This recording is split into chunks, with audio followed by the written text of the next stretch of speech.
Sevgili Edzey takipçileri, bugün size öksürüğü hafifletmek için harika bir ev yapımı tarif vereceğim. Süt ve dut karışımı, inanılmaz etkili ve lezzetli. Önce bir bardak sütü ısıtıyoruz ama kaynatmıyoruz. Sonra 2-3 çorba kaşığı olgun dutu püre haline getirip süte ekliyoruz. Karışımı kısık ateşte 5-10 dakika pişiriyoruz. İşte bu kadar basit.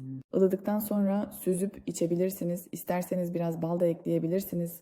Bu doğal karışım boğazınızı rahatlatacak ve öksürüğünüzü hafifletecek. Hemen deneyin ve farkı görün. Sağlıklı günler.